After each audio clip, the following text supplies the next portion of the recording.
Good morning all. I'm at the allotments with Nigel. We're going to be doing a little film from the plot 2, but on the way I thought we'd just show you some beautiful dahlia pictures, and aren't these beauties? Now here in the UK it's been a scorcher this weekend. It's been 31 degrees yesterday Celsius and about 90 Fahrenheit, I think, something like that. And again it's going to be similar today. Just look at those. What beauty. That is stunning. I reckon that may have come out last night. I don't know much about dahlias. Some roses. Oh, and look Is this a dahlia, that one? Yes, yeah. The ones that I've had which grew like that were called Clangers Mix, but I'm not sure what this is. But that's amazing.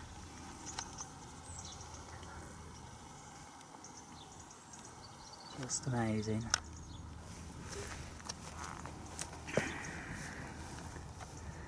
So, here's Nigel.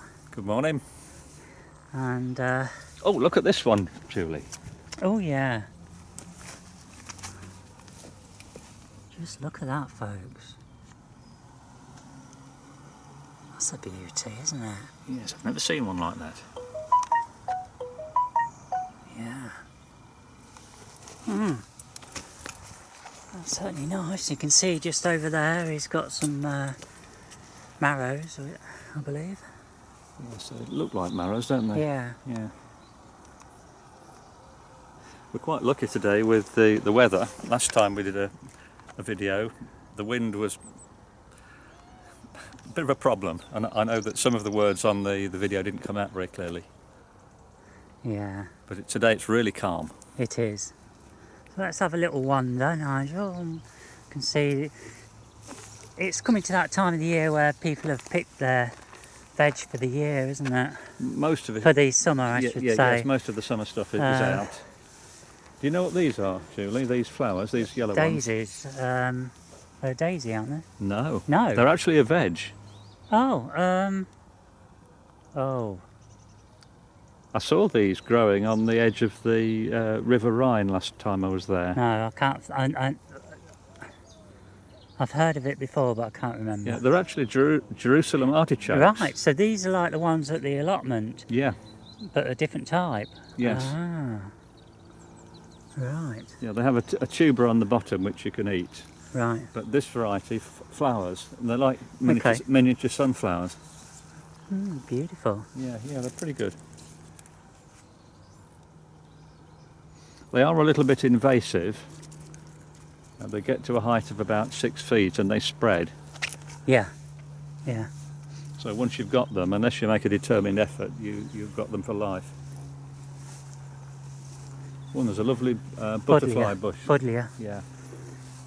We'll go and see if we can see any interesting butterflies. Yeah. There's been a lot of painted ladies around this summer. I've not seen them around very much in the past. No. Loads of them this year. Well, I've hardly been out the house, so I haven't seen anything really. This particular plant, for those of you who don't know, is known as the butterfly plant. It attracts all the butterflies. If you like your wildlife, then one of these would be the ideal plant to plant. But they do grow high. In fact, they can cause problems with overhead cables. Did you know that, Nigel? I didn't know that. Yes, no. yeah. If left, yeah. And I know that because I heard it this morning. Right. It was on the telly. Yeah. Let's go round the other side, and because the butterflies like to bask in the sun. Okay. And if we go you lead the way then. You come round this way.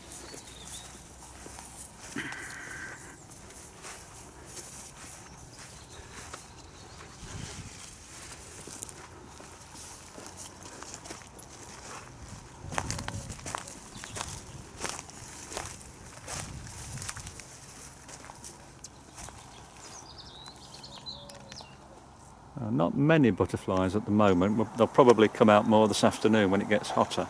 But you can see, I think that's a large white there, and there are some small tortoiseshells. Oh, and there's a red admiral at the top, look. Can you see that up there? Right on the top.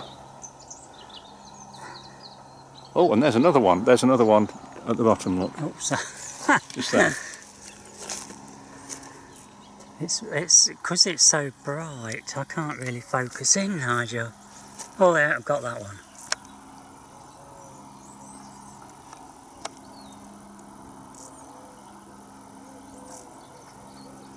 My hand's unsteady. I think it's all the stress I've been going through. Shaking. Sorry about this, folks.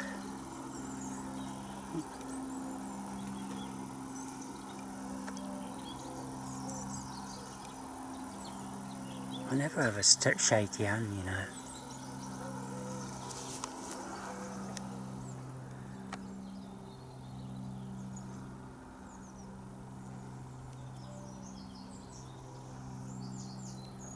Oh, I guess quite a few now. Yeah.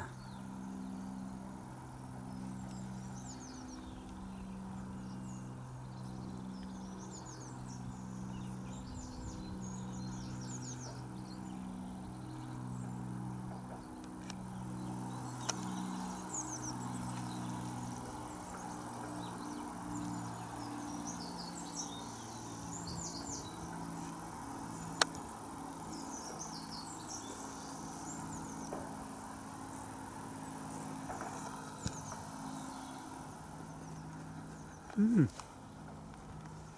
Right, shall we Yeah. have a wander? Yeah. Lead the way, Nigel. Oh, we've got an apple on the floor here. Oh, it's got a grub in it. I've got a grub in it, that's why it's fallen off, yeah. Okay. You can see we've got some grapevines here. I put some cuttings in the ground about 2 years ago, and all of a sudden I've noticed that they've got quite large. Wow.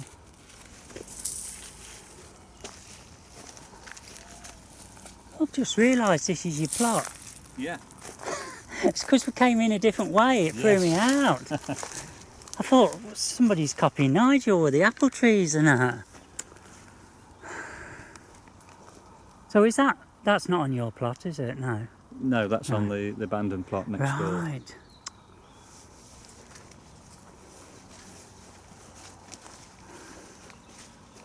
You can see the trees have got quite a bit bigger since you were here. Yeah. We've got some nice seedlings at the end. Okay, yeah. Won't be long before they're ripe. And I've been spending a lot of time trimming the trees to make sure that they don't shade each other.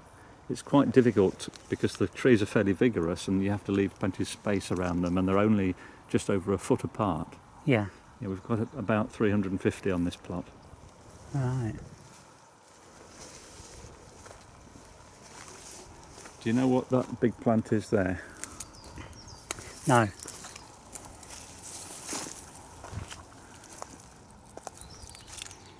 If you rub it, you can smell aniseed, or the same stuff that you put in Pernod. Right. And it's actually fennel. Right. All right. Yeah. Ah. And that's that's a herb, isn't it? Yeah. Yeah. Hmm. Something I've learnt, I didn't realise. Yeah. On this plot, the older trees are at that end. Yeah. And then they gradually get younger as you go up the I road. noticed there's no apples, so... No, not yet, because most of these trees are not yet 7 or 8 years old. Right. And they're all seedlings, none of them are grafted. Got you. Okay. Yeah, I think the couple that have got fruit on in that corner, they are grafted. Right. The rest of them are just from pips. Right. And typically a tree from a pip is going to take probably, well, at least 4 years, but more likely 7 or 8 or 9 years before you get any fruit at all. Okay. Mm.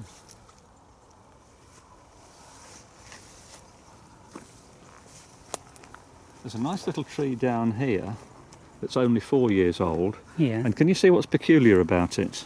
Very tiny apples. Yeah, tiny apples. But look at the shape of the tree. Yeah. It's actually... A bit like a willow type. bit like a weeping willow, yeah. And that's how small they are, folks. Yeah, little crab apples. Look at that. And it's quite interesting because this tree was produced by crossing 2 eating apples Right. of normal size. Yeah. Oh. So You get wouldn't get much out of that, would you? Well, no, no. I'm hoping we get some seeds out of it because Might be all right for a mouse. Well, yeah. No, I've actually crossed this tree with an eating apple. Yeah. And on another branch I've crossed it with an ornamental. And Okay. just to see if we can get normal size, Right. get some seedlings from this with normal size apples, or with a weeping habit. Just imagine if you had a weeping tree with normal size apples that were tasted nice. That'd be really unusual. Yeah. Or an ornamental with weeping red leaves, for example. So that would be something to aim for. Mm. But that's the only tree on the plot, apart from the grafted ones, that has any fruit at the moment. Right. Well, this is a plum tree. I'm hoping for some fruit on this next year. This is known as Syston White. It's a Right. Leicestershire plum. Okay. Mm. And that was propagated from cuttings from the tree next door. There. That's Syston White. Yeah. And he dug up some, well, they're actually suckers, not cuttings. Yeah. And these are new trees that form from the roots and come up Right. a few paces away from the original. Yeah.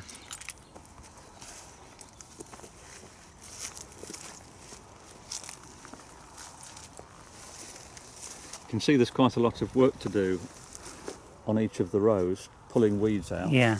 I'm trying to put lots and lots of wood chip on here so that eventually I can just hoe each row, and it shouldn't take more than a few minutes per row. Yeah. But at the moment it takes a bit longer. But it's getting easier, it's getting better.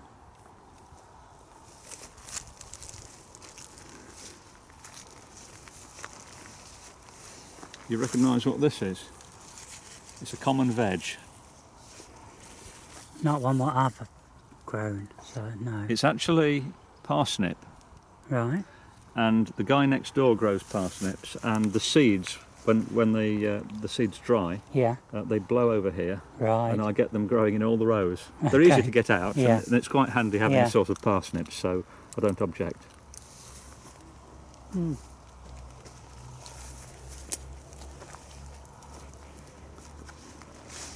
Quite a lot of work to do on this row, as you can see. Yeah.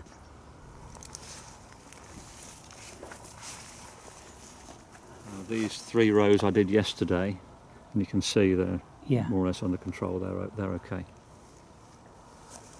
So you got to the end then, haven't you? Nearly. Nearly, yeah. There is room for probably another 7 or 8 rows, Right. but I'm not quite sure how much further back to go. It might be better to start digging out some of the older trees fairly soon and start again at that end. Right. So I'm going to have a think about that. Hmm. Yeah, you've done Oh, really yeah. well. Oh, we have a tree that's curled up its toes, look. Oh yeah.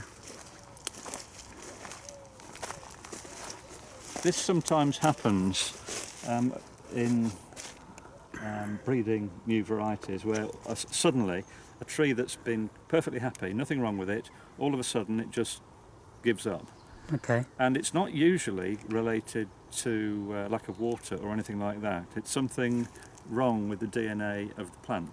Okay. So it's not something to get upset about. Of course, it is something to get upset about if you lose a row. Yeah. That shows there's something wrong with the way I mean, you're growing. my initial thoughts were, could it be an animal It could be, but I had a close look around it, and it didn't seem to. There didn't seem to be any traces of that. Right. Something was spraying, you see, but then you would think it would affect the trees next to it, which it hasn't. Yeah, the second thing I looked for was evidence of fungus on the stem. Yeah. Usually, it's often called collar rot, the one that claims smallish trees. Yeah. But there's no trace of collar rot on here. So I think it's just bad DNA, and the plant, thankfully, has killed itself, and it wouldn't have been any good anyway. Right. Okay.